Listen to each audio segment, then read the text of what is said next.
Мука, сахар, масло и чай. Маленьким сладкие подарки. Именно отсюда десятки грузовых машин с продуктовой помощью разъезжаются по населенным пунктам Сунжинского района. Мы, депутаты, волонтеры, собрались по поручению секретаря регионального отделения партии раздачи помощи в преддверии Нового года малоимущему населению нашего района. И даже данная помощь будет в течение этой недели будет роздана всем малоимущим населению нашего района. Благотворительная акция, организованная сенатором Биланом Хамчеевым, в этот непростой год проходит не в первый раз. Более 1000 наборов. Организаторы уверены, это весомая поддержка. Себя чайно наборный комплект жайвах вайтаган пандемия кайгиш таган шей дега шей хамлорцеде шей мадагыр вайгулка кайгиш вайлурышт да ряс халтсана царбирышты кезикдук ялбя хал соут дятвах. Эта акция у нас с первых дней заражения, появления пандемии с марта месяца «Единая Россия» оказывает помощь. У нас логотип был «Единая Россия помогает».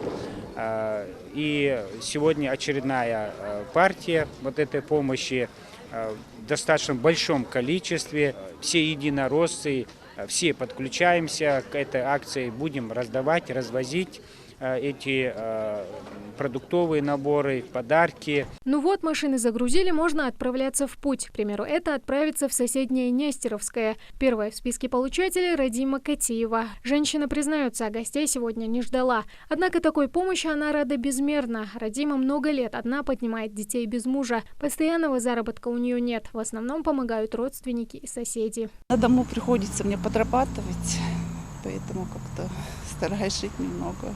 Ничего, чтобы дети тоже не ущемлять. Живем как-то как у всех. Сотрудники администрации не обходят вниманием ни одного получателя. Следующая в списке – Нурфуда Гандарова. Бабушка живет в стесненных условиях.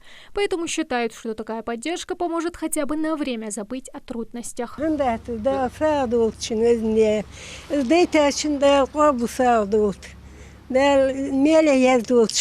От улицы к улице, от дома к дому. Помощь сегодня получают не только в Нестеровском, но и в Троицком и в Сунже, где живут и Даурбековы. Многодетная семья ютится в маленькой комнате. Основной доход – социальные пособия.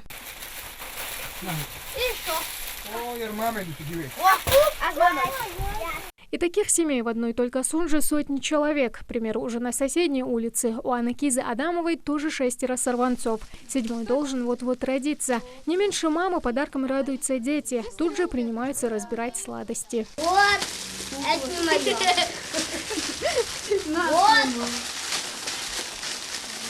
А что ты любишь? В этой семье знают, что такое жесткая экономия. Многодетная мама сетует, что в большой семье приходится непросто, но детей старается не обделять. А помощь со стороны никогда не бывает лишней. Многодетная семья, детей много. Сами тоже не справляемся. Я так как с детьми дома не работаю, муж один работает. Если бы не поддержка, то я не знаю даже, как справилась бы. Спасибо. Помочь тем, кто действительно в этом нуждается. Не забыли сегодня и о тех, кто неустанно борется с коронавирусом. Чайные наборы получили врачи и медперсонал. Тамара Хшагульгова, Магомед Белакиев, Новости 24.